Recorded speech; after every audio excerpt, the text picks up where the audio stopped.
दोस्तों, आज मैं आपके साथ हूँ एक नई हॉरर कहानी के साथ जिसका नाम है भूत ने किया हमला। एक बार की बात है, एक गांव में 3 दोस्त रहते थे, विक्की, विशाल और मधु।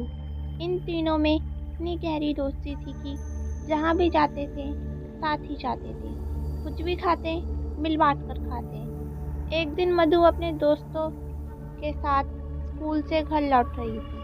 दोपहर का समय था और वे तीनों साइकिल चला रहे थे। तभी विशाल की साइकिल एक बड़े से पत्थर से टकरा गई और वह नीचे गिर गया। उसके पैर में बहुत तेज चोट लग गई और वह बुरी तरह से दर्द से चिल्ला रहा था। मदद के लिए उस सुनसान रास्ते में कोई भी नहीं मिल रहा था।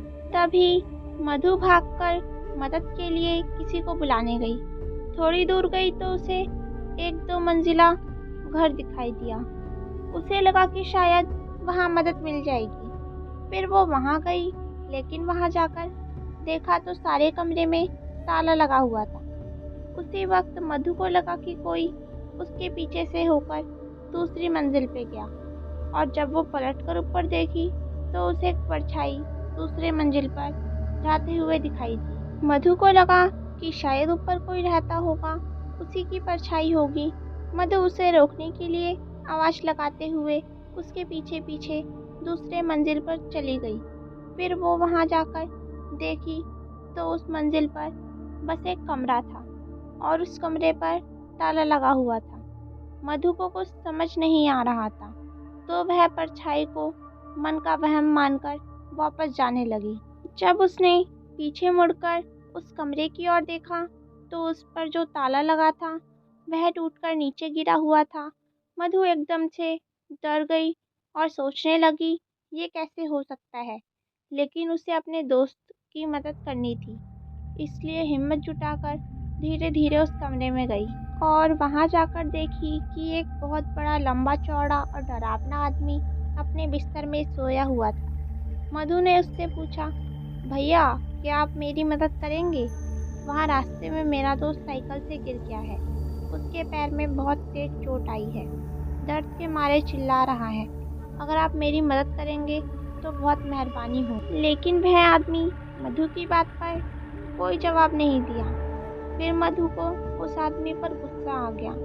मधु चिल्लाकर उससे बोलती है, आपको सुनाई नहीं दे रहा है क्या? मैं आपसे कब से मदद मांग रही हूँ, कुछ बोलते क्यों नहीं हो? इतना बोलते ही अचानक उस कमरे का दरवाजा अपने आप बंद हो गया। मधु ये सब देखकर घबरा गई और दौड़कर दरवाजे की ओर गई और उसे खोलने की कोशिश करने लगी। उसके बहुत कोशिश करने के बाद भी वह दरवाजा नहीं खुला। तभी उस आदमी की जोर जोर से हंसने की आवाज़ आने लगी। मधु उसके हंसी से इतनी डर गई थी कि उसका पूरा शरीर कांपने लगा और उसकी आवाज़ भी नहीं निकल रही थी, ताकि चिल्ला चिल्ला कर किसी से मदद मांग सके। फिर उसके बाद मधु को एक हल्की सी हवा का एहसास हुआ और जब वह पलटकर देखी तो उसका दिल दहल गया।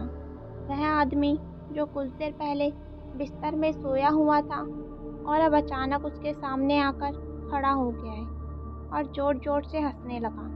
उसकी हंसी देखकर मधु को और ज़्यादा डर लगने लगा। उसे एहसास हो रहा था कि ये इसे जिंदा नहीं छोड़ेगा। फिर वो आदमी मधु को पकड़ लिया और उसे अपने पास खींचने लगा।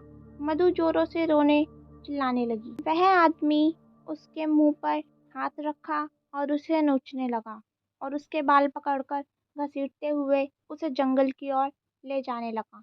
इधर विशाल दर्द के मारे चचपटा रहा था और विक्की परेशान था कि मधु अभी तक आई क्यों नहीं। थोड़ी देर तक मधु की राह देखा। जब वो नहीं आई तो विक्की खुद उसे ढूंढने निकल गया। तभी एक आदमी ने विक्की से कहा, भाई तुम बहुत परेशान लग रहे हो, क्या बात है? विक्की ने उसे अपना सारा किस्सा सुनाया और फिर वो दोनों मधु को खोजने निकल गए। तभी एक जंगल में अधमरी हालत में मधु उन लोगों को मिली। उसके कपड़े फटे हुए थे और वह रो रही थी। विक्की ने उसे देखते ही गले लगा लिया और पूछने लगा कि ये सब कैसे हो गया। फिर मधु अपने साथ हुआ सारा किस्सा बताया। उसके साथ हुए इस हादसे को सुनकर दोनों के रोंगटे खड़े हो गए। तभी उस आदमी ने बताया कि कुछ साल पहले बगल के गांव में एक लड़का रहता था।